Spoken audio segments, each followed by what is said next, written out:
dito. And then, use my personal code.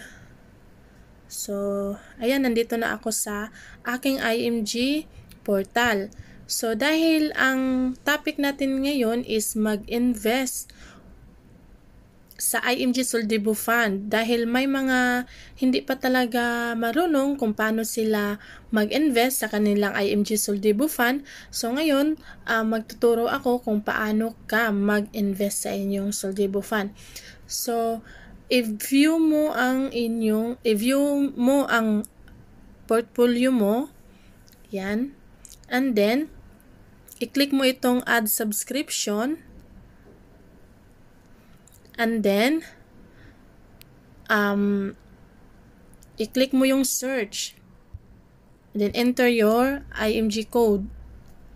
Then, lalabas yung pangalan mo. I-click mo yung pangalan mo. And then, dito naman sa fund name. So, i-click mo yan at makikita mo ang IMG Soldibo Strategic Growth Fund, IMG Soldibo Bond Fund. So, ako guys, nag-invest ako sa strategic, mas marami akong share sa Strategic Growth Fund. And pwede din kayo mag-invest sa bond fund. Ang kaibahan lang sa kanila guys is yung Strategic Growth Fund, mas less ang per share niya, mas mura. Like, ano lang siya, 0.75, 0.65, hindi pa siya umabot sa ₱1. So, dito naman sa bond fund guys, ang price ng per share dito sa bond fund is like ₱1, more than ₱1, like ₱1 something, ganon. Pero guys, yung performance nila is almost same lang siya. Same lang. So, ayan, nasa inyo ang decision kung saan kayo gustong mag-invest, anong fund name na gusto ninyong paglagyan ng inyong pera. So dahil ang ang pag-investan ko is dito sa paglagyan ko ng fund is dito sa Strategic Growth Fund. So i-click ko ang Strategic Growth Fund. So ayan, nakaset na siya. So dito naman sa amount guys is like pwede, dahil nakalagay dyan is 1,000, ang subscription minimum guys is ₱20. Pwede mo siyang i-edit to ₱20. So, dahil ₱20 ang minimum, so dito ako ito yung i-add subscription ko. So, ayan, nakaset na siya. So, ngayon, andito na ako sa procedure na ito, sa payment method. Kailangan, kasi sometimes walang nakalagay na first name, last name. So sa akin ngayon nakalagay na siya. So kung wala, din lagyan ninyo ng inyong pangalan, apelyido, din email address ninyo. Ayan.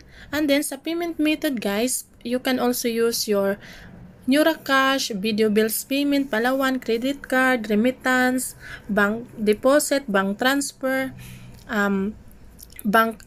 remittance, bank deposit, bank online transfer, and then pay at cashier, debit card via BankNet. So, sa NeuroCash ako gagamit sa aking pagbayad ng subscription ko guys, kasi NeuroCash talaga ang isa sa pinaka convenient at madali gamitin sa pagbayad ng inyong IMG transaction or any transaction sa IMG. At also you can use NeuroCash bills payment sa Kaiser payment ninyo.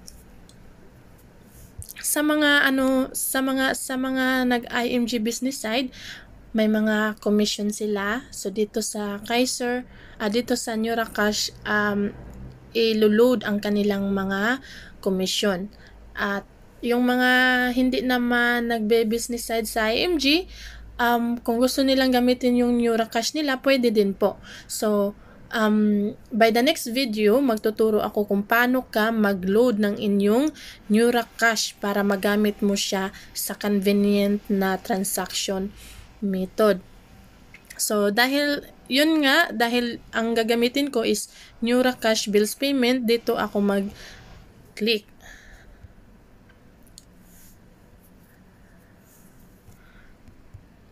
So, ngayon, andito na ako sa billing address. So, sa country, i-click ko yung kung saan ka man na lugar.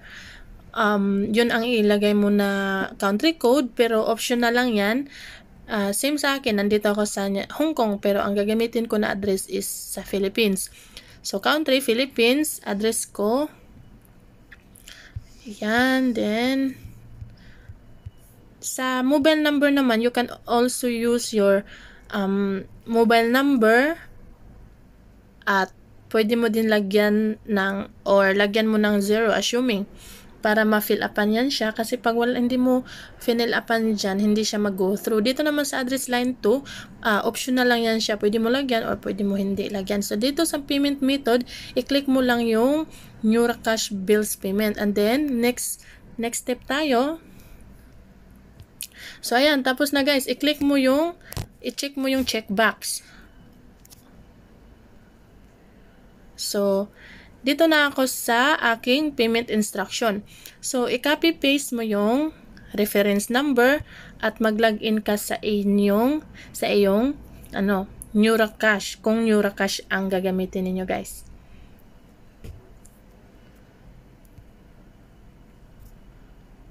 So, ayan, andito na ako sa aking NeuraCash account. Bulaga, ang laki ng laman ng aking NeuraCash. So, never mind.